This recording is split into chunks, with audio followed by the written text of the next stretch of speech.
Oke, baik untuk di-record, kita mulai. Assalamualaikum warahmatullahi wabarakatuh. Waalaikumsalam. Bahagia sekali bisa berdiskusi dengan teman-teman pada mata kuliah studi fatwa ekonomi syariah. Ini merupakan pertama kali kita berdiskusi seperti ini. Mudah-mudahan kita bisa mengkaji terkait studi fatwa ini bisa lebih dalam dan juga bisa lebih fokus, tidak terlalu banyak gangguan karena memang peserta yang join pada hari ini terbatas gitu. Nanti teman-teman yang lain dari selain kelompok satu ini akan menyimak dan kemudian juga akan diminta untuk bergabung untuk diskusi. Adapun nanti teknis diskusinya kita akan sepakati. Baik, untuk kelompok satu memang baru kelompok satu, jadinya untuk tema untuk topiknya ini masih awal, jadi ini adalah kelompok pengecualian, tidak terlalu ikut strek ketentuan makalah gitu, tetapi diharapkan juga tetap secara maksimal. Topiknya yaitu tentang fatwa khususnya pada fatwa DSN MUI. Jadi kita langsung fokus pada pemaparan atau penjelasan terkait fatwa ekonomi syariah. Begitu, baik, dipersilakan. Mohon untuk sebelum mempresentasikan makalahnya untuk menyebutkan nama. Oke, silakan. Info bang kelihatan. Ini nyalain lampu dah. Baik. Baik Bu. Assalamualaikum warahmatullahi wabarakatuh. Waalaikumsalam. Baik Bu, kami dari kelompok 1 di sini ingin mempresentasikan judul makalah yang pertama, yaitu mengenai tinjauan umum tentang fatwa ekonomi Islam. Di sini kami ada 4 orang, beranggotakan 4 orang. Yang pertama, saya sendiri Muhammad Yatun Nahor dengan NIM 1174900004. Terus selanjutnya silakan Rian. Oke, nama saya Trian Wahyudi, Bu. Lanjut, Aiman. Ya, nama saya Trian Rahayu. Nama saya Aiman. Halo semuanya. Halo. Baik, di sini kami akan membahas beberapa pertanyaan ataupun rumusan masalah yang sudah kami susun. Ada di slide kedua, yaitu ada 4 rumusan masalah yang sudah kami diskusikan. Yang pertama itu tentang bagaimana metode dan instrumen dalam mengeluarkan fatwa.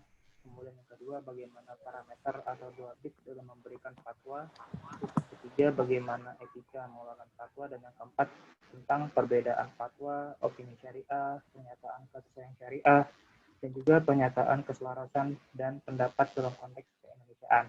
Baik, adapun yang pertama yang akan menjelaskan yaitu saudara Trian Wahyudi, kepadanya kami persilakan. Oke, kita akan masuki metode dan instrumen fatwa. Jadi, metode dan instrumen fatwa itu ada 2. Itu yang pertama, metode mengeluarkan fatwa. Yang kedua itu ada prosedur pemberian fatwa. Nah, sebelum itu, metode mengeluarkan fatwa. Jadi, fatwa itu mempunyai kedudukan yang tinggi dalam agama Islam. Fatwa itu dipandang menjadi salah satu alternatif yang bisa memecahkan kebekuan dalam perkembangan hukum Islam. Nah, sebagaimana ungkapan para ulama, sesungguhnya nas itu terbatas, sedangkan persoalan-persoalan yang timbul tidak terbatas, atau karena sesungguhnya nas itu telah berhenti, sedangkan permasalahan senantiasa akan muncul. Nah, jadi dalam kondisi ini, fatwa menjadi salah satu alternatif jalan untuk mengurai permasalahan dan peristiwa yang muncul. Nah, kita akan masuk ke metode dalam mengeluarkan fatwa. Yang pertama itu ada namanya metode bayani.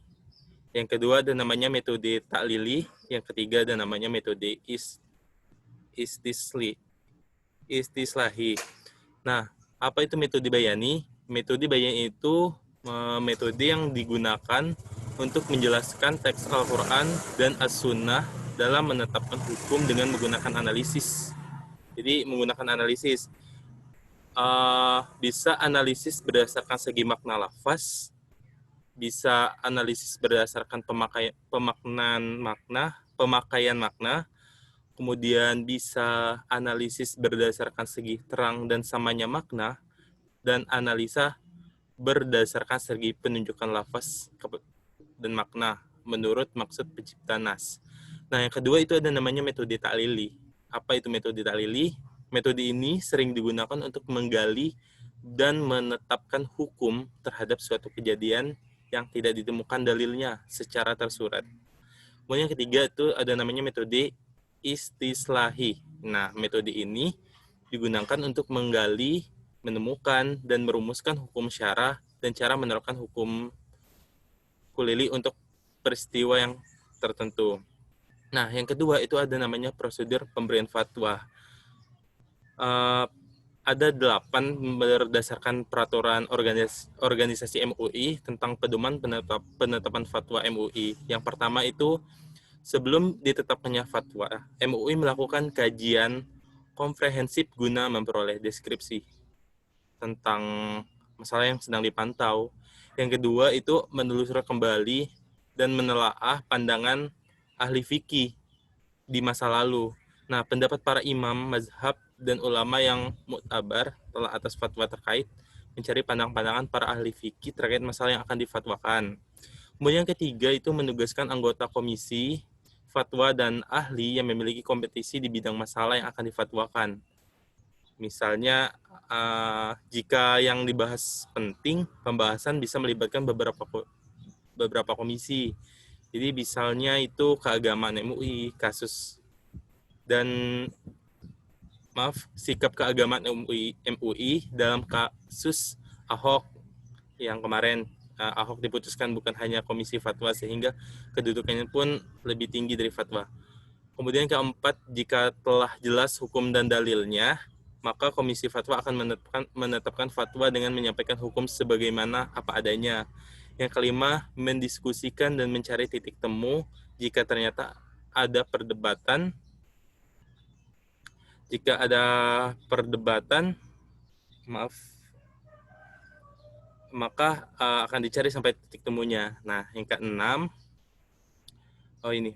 Yang keenam itu ada ijtihad kolektif di antara para anggota komisi fatwa yang ternyata tidak ditemukan pendapat hukum di kalangan mazhab atau ulama. Metode penetapan pendapat itu lazim disebut bayani dan taklili. Nah, serta metode penetapan hukum yang dipedomani para ulama. Yang ketujuh itu, kalau misalnya dalam masalah yang terdapat perbedaan di kalangan peserta rapat dan tidak tercapai titik temu, maka penetapan fatwa disampaikan tentang adanya perbedaan pendapat tersebut, disertai dengan penjelasan argumen masing-masing. Nah, yang terakhir itu penetapan fatwa senantiasa memperhatikan otoritas dan pengaturan hukum oleh syariat serta mempertimbangkan kemaslahatan umum serta tujuan penetapan hukum. Oke. Lanjut. Baik, terima kasih kepada Saudara Trian yang sudah menjelaskan mengenai metode dan instrumen dalam mengeluarkan fatwa. Selanjutnya yaitu mengenai parameter atau duabit dalam memberikan fatwa yang akan dijelaskan oleh teman kita yaitu Muhammad Aiman. Kepada teman kami Udah nih, aku yang ngomong aku. Ya, benar, Man. Ya. Assalamualaikum warahmatullahi wabarakatuh. Ya, jadi di sini Ane pengen ngejelasin sedikit ya tentang parameter atau duabit dalam memberikan fatwa. Jadi pengertian dari duabit dulu. Pengertian duabit secara bahasa adalah bentuk jamak dari dobit yang berakar kata do, ba, dan po. Kata ini merujuk pada pengertian luzum al-sya'i wa habsuhu, tetap dan tertahannya sesuatu. Contoh kalimat yang menunjukkan pada pengertian ini adalah dobit al-sya'i, yang berarti sesuatu yang terikat dan terjaga. Hifzuhu bil al-hazmi. Nah, jadi dalam memberikan fatwa itu kan nggak bisa sembarangan dan nggak bisa sembarang orang, dan harus diperhatikan juga terkait rukun fatwa tersebut yang sudah kemarin dijelaskan. Nah, jadi ini mau jelasin sedikit aja ya terkait rukun-rukun yang ada dalam fatwa itu. Jadi yang perlu diketahui juga bahwa rukun fatwa itu ada 3. Yang pertama ada mufti, yang kedua mustafti, dan yang ketiga adalah ifta. Nah, jadi jelasin dari mufti dulu ya. Mufti dalam gramatika bahasa Arab mempunyai arti sidgot isim fa'il dari fi'il sulasi mazi afta yufti ifta, yang secara etimologi adalah orang yang berfatwa. Sedangkan secara terminologi yaitu orang yang menyampaikan perihal hukum syara. Dan sebagai seorang mufti juga harus ada kriterianya dan ataupun persyaratannya. Jadi persyaratan menjadi seorang mufti ya ada 4. Yang pertama di syarat umum, mufti harus seseorang yang sudah mukallaf, yaitu muslim, dewasa, dan sempurna akalnya. Jadi yang bocil-bocil nggak bisa jadi mufti, yang bocil-bocil. Itu B, syarat keilmuan.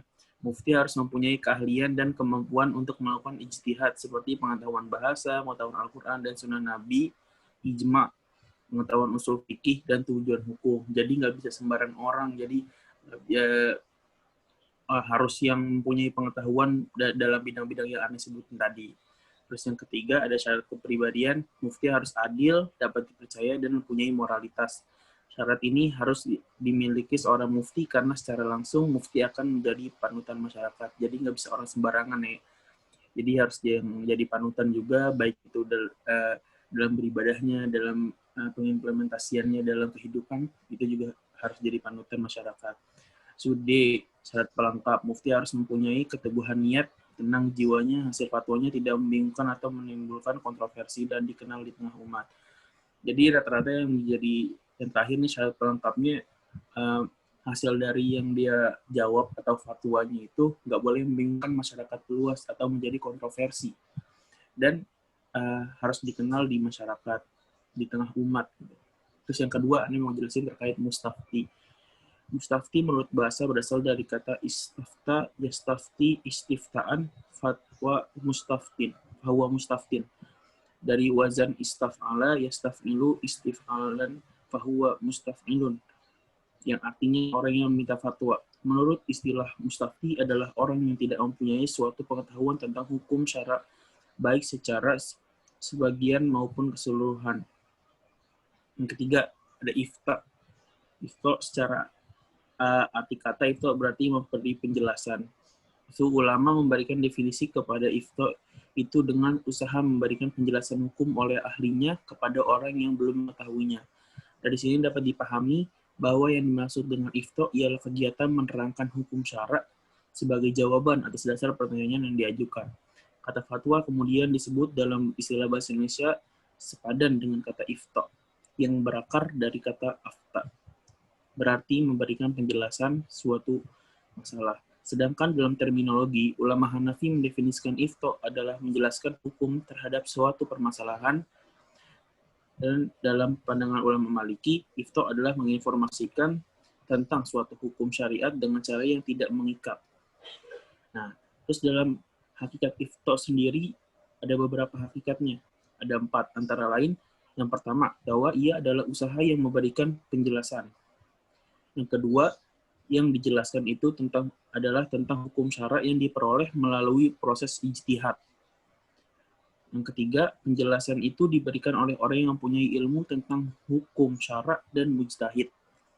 Dan yang keempat, penjelasan itu diberikan kepada orang yang belum tahu, baik setelah ditanya maupun tidak. Dan dari definisi dari hakikat ifta tersebut dapat ditentukan bahwa ada 4 unsur ifta. Yang pertama, usaha memberikan penjelasan hukum yang disebut ifta itu sendiri. Yang kedua, orang yang memberikan penjelasan disebut mufti. Yang ketiga, orang yang meminta penjelasan disebut mustafti. Dan yang keempat, dan penjelasan hukum yang diberikan disebut fatwa. Dan itu saja dari Ani. Lanjut, Ani kembalikan kepada moderator. Oke, teman-teman. Tadi kita sudah tahu kan tentang metode, instrumen, maupun parameter dalam mengeluarkan fatwa. Nah, tentu kan dalam mengeluarkan fatwa kita pasti tidak bisa sembarangan ya. Nah, oleh karena itu, pembahasan selanjutnya itu ada etika dalam mengeluarkan fatwa. Nah, kali ini akan dijelasin oleh saudara kita, teman kita, yaitu Sri Handayani Mahesi Rahayu. Pada Esti, kami silakan. Ya, bismillahirrahmanirrahim. Langsung saja di sini saya akan menjelaskan tentang etika dalam mengeluarkan fatwa. Sebelumnya di sini saya mengutip dari Muqaddimah Kitab Al-Majmu karya Imam Nawawi mengenai kode etik berfatwa. Di sini dikatakan bahwasanya ketahuilah bahwa memberikan fatwa adalah perkara yang sangat penting, posisi yang besar dan utama karena mufti itu adalah pewaris Nabi SAW dan mufti ini posisi yang fardu kifayah, tapi dia juga bisa mengandung kesalahan. Itulah sebabnya dikatakan mufti itu memiliki kedekatan posisi dengan Allah. Riwayat dari Ibnu Munzir, orang alim itu antara Allah dan makhluknya, maka lihatlah bagaimana ia masuk di antara mereka. Seperti itu. Di sini kami menjelaskan bahwasanya fatwa bukanlah keputusan hukum yang dibuat dengan mudah dan seenaknya tanpa ada dasar. Oleh sebab itu, fatwa senantiasa terkait dengan siapa yang berwenang memberikan fatwa dan kode etik seperti apa dalam mengeluarkan fatwa dan juga metode pembuatan fatwa.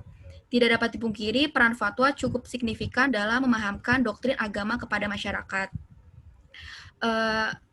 Selain itu, dengan fatwa, masyarakat juga bisa mengetahui yang harus dilakukan, apalagi dalam konteks model fatwa yang bersifat tematis.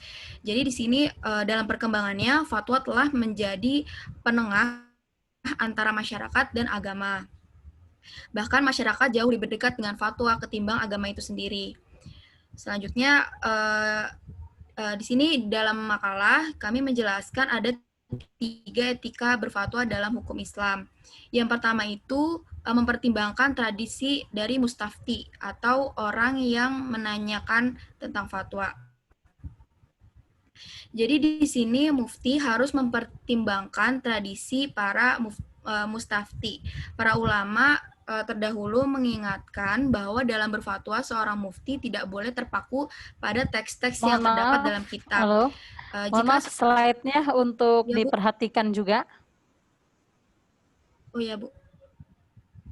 Next, Rian. Dilebarkan aja, di layar full aja.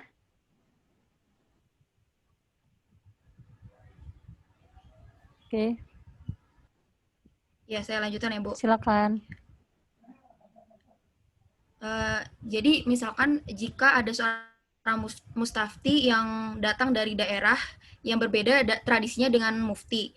Nah, maka mufti ini harus menanyakan dan memutuskan berdasarkan tradisi yang ada di daerah mustafti tersebut. Seperti itu intinya. Yang pertama. Dan yang kedua itu, etikanya itu fatwa harus bersifat moderat. Jadi, di sini saya memberi contoh pada Indonesia. Bahwasanya akhir-akhir ini kan muncul nih fatwa-fatwa kontroversi seperti fatwa menghadiri Natal, terus juga fatwa pelarangan sekte-sekte agama. Seperti itulah, terus fatwa hukum mati dan lain-lain. Dan juga yang baru-baru ini ada fatwa tentang golput. Nah, di sini kita harus hati-hati dalam mengeluarkan sebuah fatwa, baik individual maupun organisasi. Fatwa dalam sejarah Islam memang memegang peranan penting dan mulia dalam menjawab persoalan-persoalan agama. Dan fatwa itu sendiri merupakan pendapat mengenai masalah-masalah agama yang bisa benar-benar juga salah, karena merupakan bagian dari ijtihad itu sendiri. Jadi intinya ya harus moderat dan tidak ada berpihak dari ke salah satu pihak gitu. Terus yang ketiga, mengikuti bahasa hati bukan hawa nafsu. Di sini seorang mufti ketika akan berfatwa harus mendasarkan diri pada ilmu pengetahuan yang dia miliki dari bahasa hati dan tidak mengandalkan hawa nafsu. Rasulullah mengingatkan agar seorang mufti menanyakan kepada hati nurani sebelum berfatwa demi menghindari ganjalan, keraguan-raguan, dan dorongan hawa nafsu. Karena di antara hal yang sangat membahayakan dan menggelincir mufti itu ialah mengikuti dan mempertuhankan hawa nafsu dalam berfatwa, baik hawa nafsunya sendiri maupun hawa nafsu orang lain. Seperti itu. Ya, sekian dari saya kembalikan ke moderator. Baik, itu tadi kita sudah mendengarkan penjelasan mengenai etika dalam berfatwa.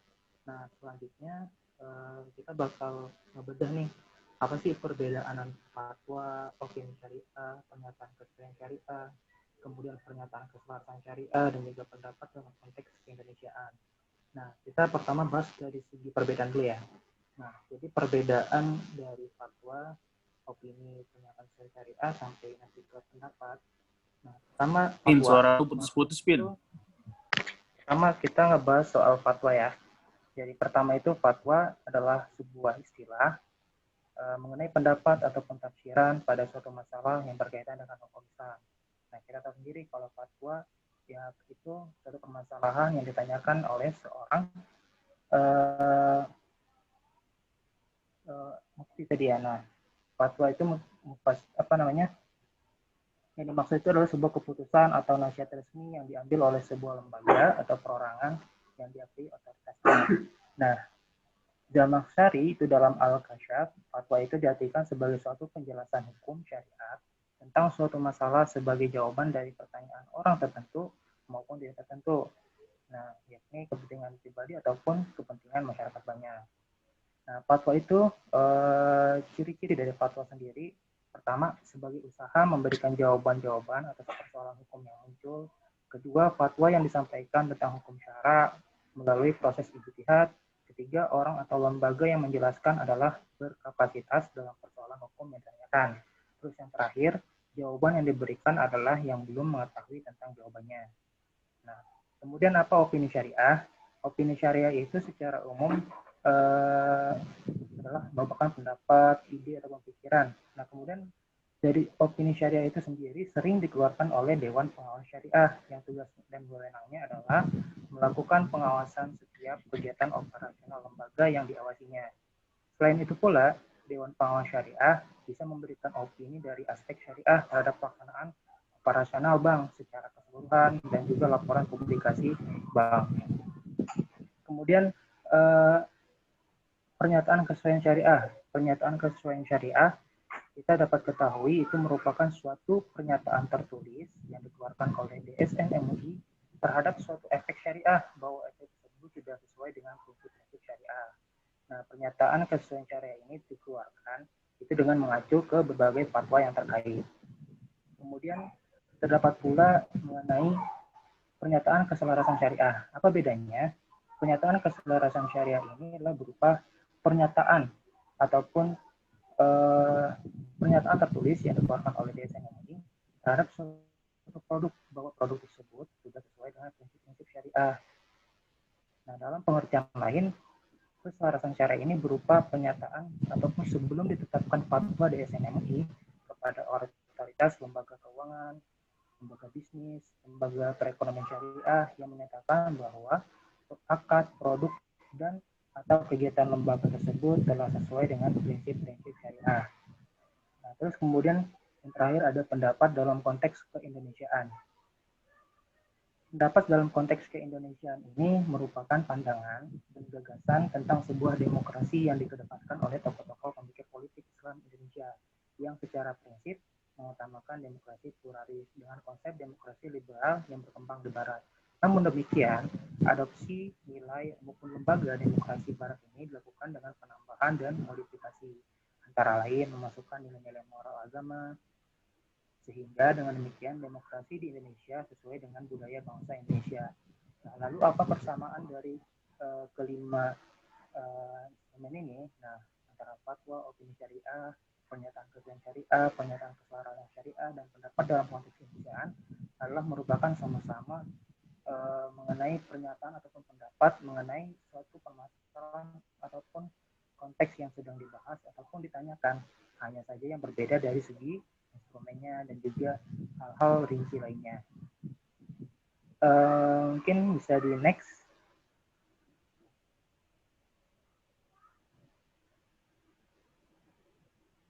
Halo. Oke. Nah, selanjutnya itu kita akan ngebahas mengenai analisis umum terhadap fatwa ekonomi Islam Dewan Syariah Nasional Majelis Ulama Indonesia. Nah, di sini yang menjadi pertanyaan dari kelompok kami adalah bagaimana sih peran DSN MUI dalam menetapkan fatwa yang berkaitan dengan ekonomi syariah, dan juga yang kedua bagaimana metode dalam mengeluarkan fatwa. Nah, oke, next. Nah, mengenai pembahasan fatwa, terutama fatwa itu kan berasal dari Dewan Syariah Nasional. Terdapat beberapa referensi yang menjadi kajian dalam tulisan ini. Nah, yang pertama itu metode fatwa dalam sistem hukum Islam, yaitu karya dari Kiai Haji Ma'ruf Amin yang itu diterbitkan oleh Universitas Jakarta. Nah, di dalam buku ini, Kiai Haji Ma'ruf Amin menjelaskan sebuah metode penetapan hukum seperti yang dijelaskan dalam kitab fikih. Dan buku ini menjadi karya wacana dengan penjelasan ekonomi syariah dengan timbangan fatwa. Terus yang kedua, ada metodologi penetapan fatwa Majelis Ulama Indonesia karya Aswaruni Amsoleh yang diterbitkan oleh MUI Jakarta. Nah, buku ini menyoroti penggunaan prinsip syartu syariah dalam penetapan hukum fatwa di MUI, seperti kasus sholat Jumat 2 gelombang, haji bagi narapidana, perdukunan dan peramalan, dan lain-lain. Nah, kemudian yang ketiga itu rekonstruksi metodologi fatwa perbankan syariah yang diterbitkan oleh CSF atau di Center of Syariah Thinking Fatwa. Nah, di sini menjelaskan secara eksploratif beragam metode fatwa termasuk dari MUI dan analisis khususnya. Buku ini belum menawarkan metode yang komprehensif tentang metode fatwa ideal MUI. Nah, terus yang terakhir ada himpunan fatwa Dewan Syariah Majelis Ulama Indonesia baik di jilid 1 dan 2 yang diterbitkan oleh DSN MUI dan juga Bank Indonesia. Dalam buku ini menjelaskan bahwa produk fatwa DSN MUI tentang berbagai persoalan ekonomi syariah seperti syariah qard, pembiayaan rekening koran syariah musyarakah, hawalah bil ujrah, zakat ju'alah, sertifikat Bank Indonesia syariah, warna syariah, dan juga lain-lain. Nah, oke, selanjutnya mengenai metode Dewan Syariah Nasional dalam merumuskan bentuk-bentuk kegiatan keuangan yang Islami. Nah, terlihat dari dua cara yang saling berkaitan di sini. Pertama, yaitu menerapkan ketentuan-ketentuan yang terdapat dalam fikih muamalah dalam format yang sesuai dengan praktek kegiatan keuangan yang berlaku. Terus yang kedua, islamisasi kegiatan dan produk perbankan yang konvensional dengan cara menghilangkan unsur-unsur yang dilarang agama, menggantinya dengan praktek yang tidak dilarang oleh agama. Nah, salah satu tugas utama lembaga DSN yaitu tentu menggali, mengkaji, dan juga merumuskan nilai dan prinsip-prinsip hukum Islam syariah dalam bentuk fatwa, dan kemudian dijadikan panduan dalam kegiatan dan urusan ekonomi pada umumnya, dan secara khusus terhadap urusan serta kegiatan suatu transaksi di lembaga keuangan syariah. Tujuannya adalah untuk menjalankan operasional lembaga keuangan syariah dan mengawasi pelaksanaan dan implementasi dari fatwa yang sudah dikeluarkan. Nah, secara lebih rincinya, next kita bisa lihat di sini mengenai pola penetapan fatwa ini. Pertama bisa menggunakan tadi yang sudah dijelaskan sebelumnya metode Qauli dan Qauli atau Bayani yang instrumennya adalah berupa Al-Quran dan Hadis. Terus kemudian ada Ta'lili yang berupa instrumennya banyak, ada Al-Qawaid Al-Usuliyah, Al-Furu'iyah, dan juga prosedurnya ijtihad jama'i melalui Al-Jam'u wal Al-Taufiq, Tarjih, dan juga Ilhaqi. Terus kemudian ada juga Istislahi yang mengenai konteks sosial. Terus kemudian mengenai persyarat-persyaratnya dapat kita lihat sendiri. Untuk Bayani terdapat nasyari, tidak ada khilafiyah di kalangan mazhab. Terus untuk Ta'lili persyaratnya adalah tidak ada nas ataupun qaul yang jelas. Terus untuk Istislahi adalah terpenuhinya aspek maslahah. Oke, selanjutnya mengenai kesimpulan kepada saudara Trian, kami silakan.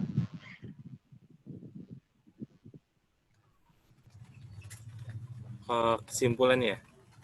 Jadi kesimpulan dari presentasi kita hari ini, dari ringkasan penjelasan yang telah kita paparkan tadi, maka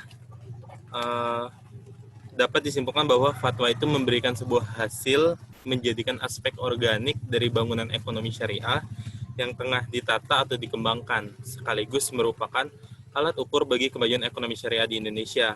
Nah, fatwa ekonomi tersebut telah hadir secara teknis, menyuguhkan model pengembangan bahkan pembaruan fikih ekonomi. Mungkin itu, Vin.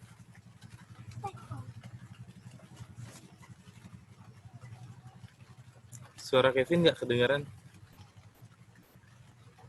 Itu moodnya. Baik, alhamdulillah presentasi kita tadi sudah dijelaskan mengenai 4 kajian yang sudah kita bahas. Tadi pertama metode, terus yang kedua ada parameter atau pendua dalam melakukan fatwa, terus yang ketiga ada etika, dan juga mengenai perbedaan antara fatwa opini syariah dan kesesuaian syariah. Nah, selanjutnya mungkin akan kita diskusikan beberapa hal mengenai fatwa ini. Oke, halo. Ya, Ibu. Oke, terima kasih atas presentasinya oleh teman-teman. Maka kita akan lanjut untuk berdiskusi. Jadi lanjutannya diskusi di sini mungkin saya hanya ada beberapa yang perlu kita tekankan dan juga perlu kita kaji lebih mendalam, yaitu seperti ini. Saya perlu penjelasan dari teman-teman bagaimana posisi dari fatwa. Kita sudah mengerucut di sini, kita kerucutkan yaitu fatwa DSN MUI. Jadi khusus pada fatwa ekonomi syariah. Jadi nanti mohon untuk contoh-contohnya pun kita akan fokus pada fatwa ekonomi syariah, ya, ataupun fatwa DSN MUI. Nah, terkait fatwa DSN MUI itu saat ini ya, khususnya di Indonesia memang sangat unik karena memang dari posisi DSN MUI-nya ini. Jadi di antara beberapa negara, bahkan mayoritas negara terkait fatwa ataupun otoritas fatwa, ini biasanya itu memang dia sudah bergabung dengan pemerintah.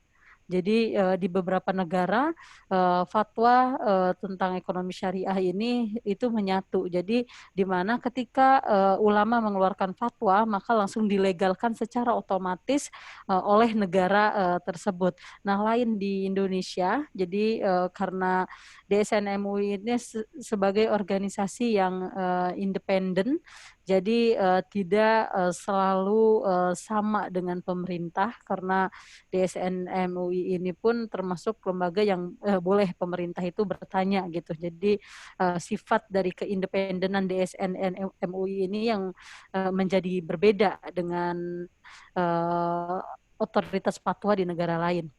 Nah, tapi yang menjadi menarik, yang harus kita ketahui yaitu walaupun DSN MUI, fatwa DSN MUI ini secara yang tadi sudah disebutkan bahwa bersifat independen ataupun tidak menyatu gitu, tidak selalu sama atau tidak selalu, bukan saya sebut berhadapan dengan pemerintah ya, tapi keindependenannya ini yaitu ketika mengeluarkan fatwa DSN MUI ini berdiri sendiri gitu. Saya tidak menyebutkan berhadapan dengan pemerintah karena sampai saat ini fatwa DSN MUI ini tidak pernah berhadapan apalagi berbenturan dengan pemerintah gitu.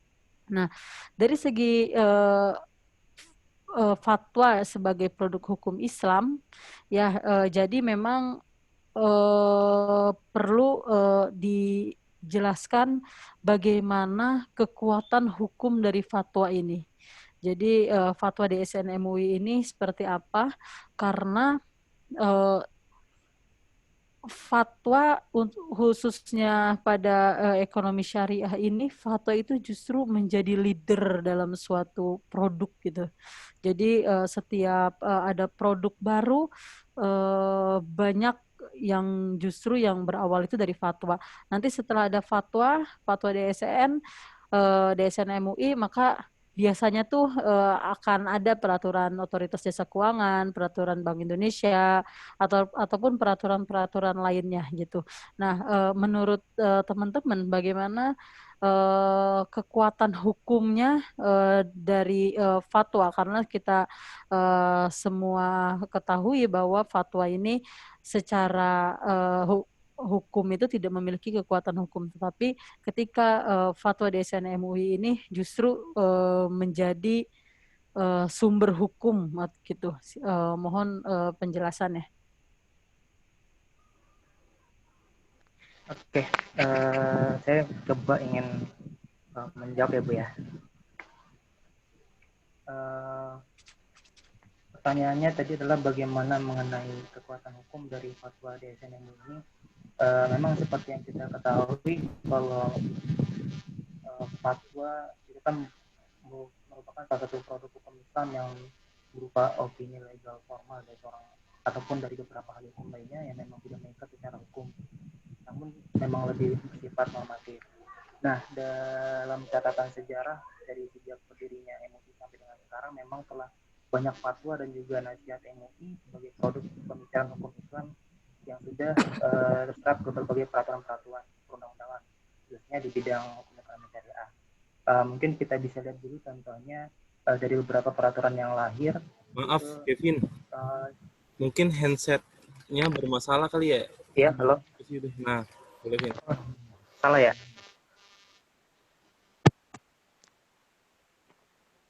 Ya. Halo, gini kedengaran? Oke, kayaknya harus dideketin tuh ininya speakernya itu.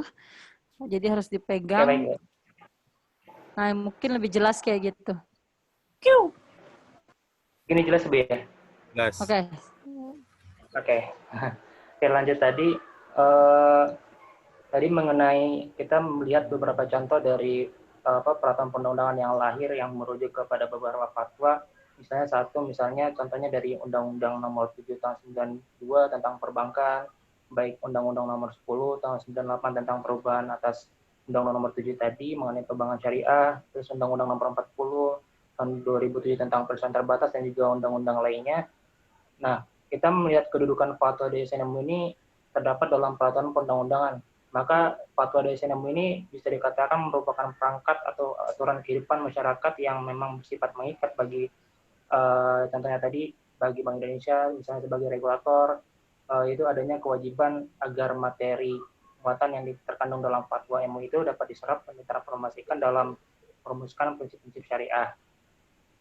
Nah, untuk kekuatan hukum dari fatwa DSN MUI mungkin mempunyai kekuatan hukum yang memang mengikat sehingga memang harus dipatuhi oleh perilaku ekonomi syariah. Dalam hal ini kekuatan hukum itu bisa didasarkan pada beberapa peraturan ketentuan yang berlaku di dalam peraturan perundang-undangan, misalnya baik secara langsung maupun tidak langsung. Secara langsung mungkin bisa dengan jelas dalam peraturan bahwa fatwa itu menjadi prinsip syariah yang memang harus dipatuhi. Apabila tidak dipatuhi, pelaku ekonomi syariah bisa akan dikenakan sanksi administratif. Secara tidak langsung disebutkannya dari peran Dewan Pengawas Syariah sendiri yang berada di lembaga perbankan syariah dalam melaksanakan perannya itu sebagai pengawas syariah. DPS tentu harus berpedoman kepada fatwa-fatwa yang diberikan oleh DSN MUI, baik maupun lembaga yang diawasinya, tentu berpedoman kepada fatwa-fatwa yang sudah dikeluarkan oleh DSN MUI tersebut. Mungkin seperti itu Bu. Mungkin teman-teman yang lain ada yang mau menambahkan? Bu, saya izin menambahkan. Ya. Terkait fatwa DSN MUI ya, kalau kita lihat dari balik lagi ke organisasi MUI-nya sendiri.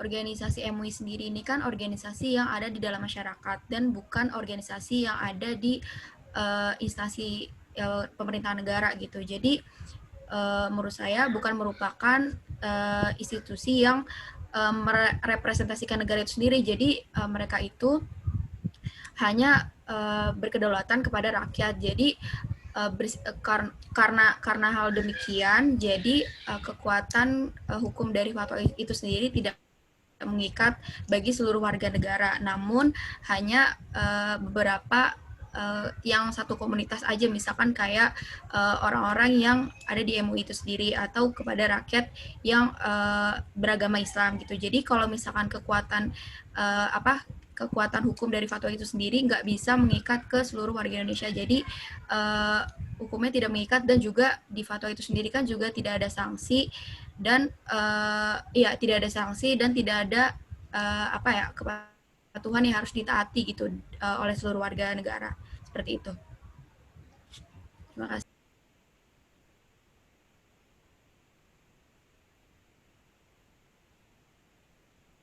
Oke, ada lagi? Nambahin.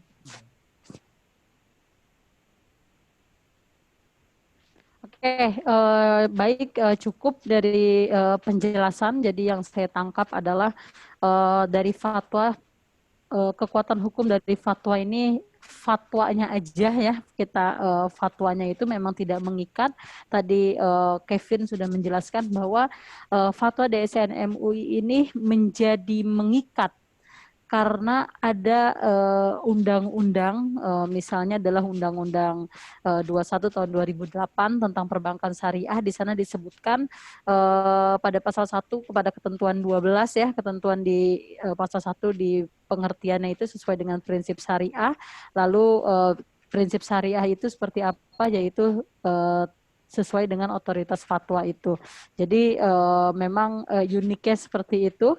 Secara fatwanya toh memang tidak terikat, maksudnya tidak mengikat di sini.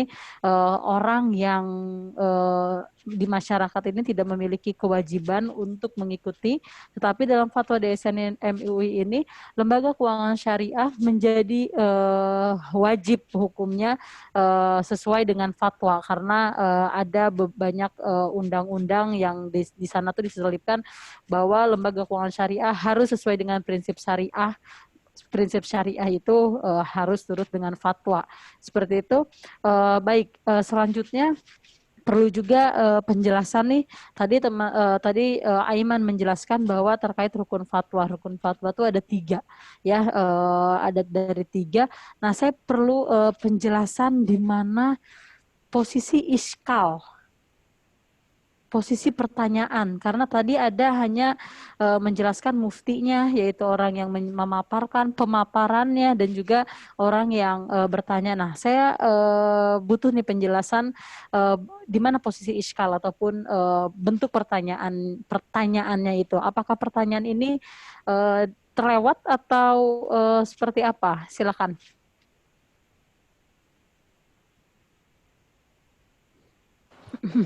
Dari aku, Bu. Kalau aku ini susah untuk berdiskusi, jadi saya menjawab seadanya aja kali ya, Bu ya. Jadi saya kan emang sempat nge-searching, Bu. Kan pasti searching lah ya, namanya orang itu kan pasti searching ya. Nah, pas searching ini kan, terus saya kayak bingung kan, Ibu waktu itu pernah menjelaskan rukun fatwa itu ada 3 beserta pertanyaan kan, Bu. Terus saya waktu itu, dari kemarin juga nge-searching, yang keluar tuh selalu ifto, Bu. Nah, jadi kalau menurut saya, mungkin dari rukun ini sebenarnya iskal ini menurut saya pribadi, karena pertanyaan itu juga penting ya. Misalnya gimana ya mufti mau jawab kalau misalnya nggak ada pertanyaannya kan. Nah, itu kalau menurut saya, mungkin itu termasuk rukun sih, Bu. Saya sejajar dengan rukun sih menurut saya. Soalnya itu sebuah hal yang penting juga. Cuman di makalah ini saya soalnya sudah ngebaca-baca kayak di makalah gitu. Cuman emang banyaknya itu yang keluar ifto, Bu. Nah, makanya dari itu saya nggak masukin ini karena takutnya berbeda persepsi. Tapi dengan saya ngerasanya kayak ya udah gitu. Kalau misalnya emang tanya posisi dari iskal itu sendiri atau pertanyaan itu sendiri, menurut saya itu sejajar dengan rukun-rukun tersebut kayak mufti, mustafti, kan itu kan rukun kan berarti kan apa-apa saja. Kalau yang dari perspektif saya rukun itu kan ini apa-apa sih yang wajib ada di dalam fatwa tersebut kan, berarti ya kalau harus ada jawaban, ya pertanyaan juga harus ada, orang yang jawab sama orang yang nanya gitu. Kode saya, Bu, iskal itu pastinya ya setaraan lah gitu, temenan gitu sama si bertiga ini gitu.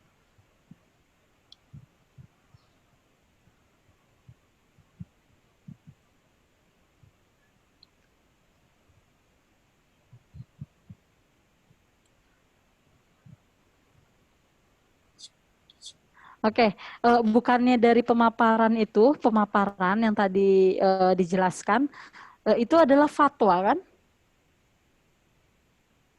Iya, Bu. Jadi tidak bisa kita samakan ya karena itu fatwa gitu. Itu adalah penjelasan dari seorang mufti ya. Maka itu disebut dengan fatwa. Maka dalam rukun fatwa itu ya jadi termasuk rukunnya gitu. Adapun iskal ya nanti itu perlu ditambahkan karena ya bagaimana ada pemaparan, bagaimana ada penjelasan ataupun ada nasihat ya jika tidak ada pertanyaan itu. Oke.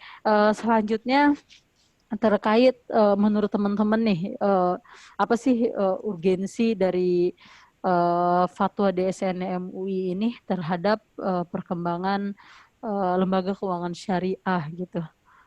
Apakah kita tidak berlebihan ketika punya statement perkembangan ekonomi syariah ini akan terhambat atau tidak akan ada perkembangan ketika tidak ada fatwa DSN MUI. Singkatnya, apa sih urgensi fatwa DSN MUI terhadap perkembangan lembaga keuangan syariah?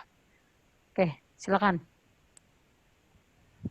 Ya baik, saya akan coba menjawab ya Bu. Jadi kalau yang saya baca, urgensi fatwa itu kita bisa lihat dari kemajuan-kemajuan teknologi atau ilmu pengetahuan yang ada sekarang gitu. Baik yang memberi manfaat atau juga yang kadang emang kemajuan teknologi itu memberi manfaat dan mempermudah lah istilahnya seperti itu, tapi tidak dapat dipungkiri juga adanya kemudahan ini pun adanya kemajuan ini pun menghasilkan sebuah persoalan atau kayak ada suatu masalah-masalah. Nah, disinilah kenapa perlu adanya fatwa untuk menjawab persoalan-persoalan ini. Lagi pula, jika kita kembalikan kepada agama kita, Islam itu kan agama yang fleksibel, jadi dia kayak mengikuti mengikuti apa yang berkembang saat ini gitu. Jadi kenapa kita perlu fatwa? Karena ya itu untuk menjawab persoalan dari adanya perkembangan zaman. Kayak gitu sih Bu kalau menurut saya. Mungkin teman-teman ada yang mau nambahin? Nah, Iman mau nambahin? Saya nambahin dikit kali ya. Ya. Saya cuma pengen bilang, Bu, saya setuju dengan apa yang Esti bilang. Karena dengan nggak cuman itu doang ngomongnya, mesti ngomong dikit. Dan saya benar juga dengan berkembangnya zaman gitu kan, pasti teknologi maju, bakal banyak lagi inovasi-inovasi baru yang dikembangkan oleh seseorang gitu kan, ide, pemikiran, dan bisa jadi di mana di situ ada perkembangan pasti ya benar kata XT bakal muncul banyak persoalan dan mungkin ada hal yang bagus di dalam perkembangan itu, ada yang bagus, ada yang buruk, mungkin ada yang nantinya perkembangan itu bakal jadi sebuah persoalan yang belum ada jawabannya gitu. Jadi menurut saya pentingnya fatwa ini sebenarnya untuk mengatur lah ya jalannya misalnya suatu lembaga keuangan gitu. Soalnya kan menurut saya keuangan ini sensitif banget Bu ya. Takutnya kalau salah dikit dosa gitu Bu. Maksudnya takutnya kalau misalnya kita salah sama nih keuangan ya, baik maksudnya kayak takutnya kita merasa udah benar, ternyata di situ ada sebuah persoalan. Kalau saya tiba-tiba keseret ke neraka kan udah lucu Bu ya, udah di depan neraka di depan surga tiba-tiba masuk neraka gara-gara persoalan kayak gini kan nggak seru juga gitu. Maksudnya kalau dari saya segitu Bu, kenapa pentingnya sebuah fatwa ya, karena itu Bu, biar masyarakat juga tahu gitu terkait yang mana sih yang sebenarnya boleh, yang mana yang nggak boleh gitu ya. Dari saya gitu ya Bu.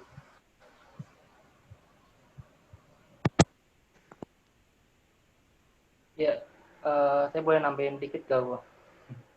Oke. Ya, mungkin sih tidak jauh beda sih dari yang dijelaskan sama Esti sama Iman tadi. Mengenai urgensi fatwa DSN MUI memang bisa dibilang sangat penting ya buat tentang dari regulasi dari keuangan syariah dan perbankan lain-lain.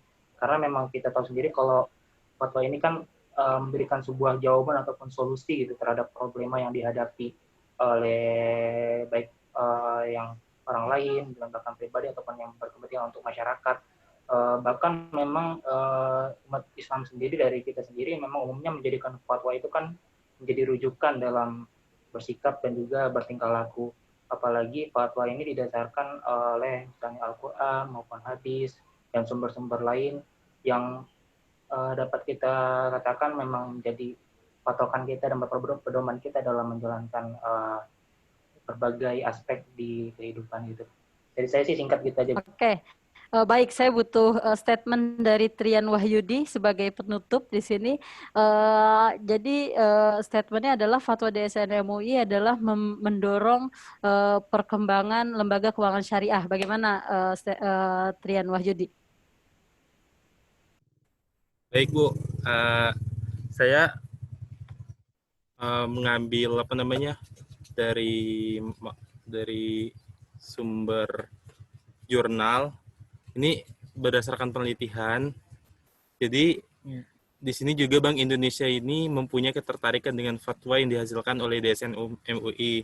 Nah, jadi ketertarikan Bank Indonesia ini menggunakan fatwa DSN MUI sebagai bahan referensi dalam penyusunan peraturan Bank Indonesia dan juga surat edaran yang bersifat eksternal dalam praktek pembuatan PBI terkait dengan perbankan syariah dalam Bank Indonesia. Hanya merujuk pada fatwa DSN MUI dalam menyusun PBI. Nah, apabila kedudukan fatwa DSN ini terdapat dalam peraturan perundang-undangan, maka fatwa DSN MUI merupakan perangkat aturan kehidupan masyarakat yang bersifat mengikat bagi Bank Indonesia sebagai regulator.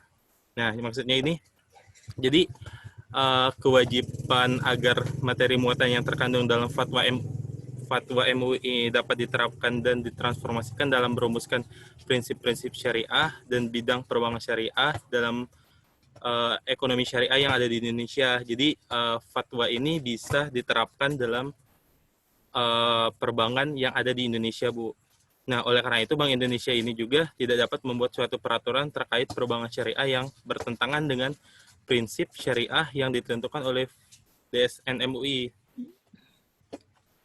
Jadi fatwa DSN MUI ini juga bisa menjadi pedoman acuan bagi Bank Indonesia yang sebagai acuan bagi Bank Indonesia, Bu, sehingga dapat diterapkan di bank-bank Indonesia yang lainnya. Gitu, Bu. Oke, baik. Terima kasih teman-teman atas pemaparannya dan sedikit diskusi tadi. Kemudian untuk selanjutnya kan kita sebarkan atau kita berikan kepada teman-teman. Nanti apa secara teknis saya sudah sebutkan apakah akan secara YouTube ataupun kita cukup secara tertutup yaitu di AIS. Kemudian juga diskusi kita ini akan disimak dan teman-teman wajib untuk merespon dan juga bertanya. Nanti tidak sampai di sini, tugas teman-teman juga diwajibkan untuk menjawab atau memberikan tanggapan dari respon ataupun pertanyaan ataupun sanggahan dari teman-temannya. Oke, baik, dari saya cukup sekian. Bisa kita tutup diskusi kita hari ini. Terima kasih banyak. Hari ini diskusinya sangat bermanfaat. Mudah-mudahan untuk teman-teman pun bisa lagi terkait mata kuliah studi fatwa. Baik, assalamualaikum warahmatullahi wabarakatuh. Waalaikumsalam warahmatullahi wabarakatuh. Oke, saya izin. Waalaikumsalam, Bu. Oke, saya izin live ya. Ibu. Santuy. Terima kasih, Bu.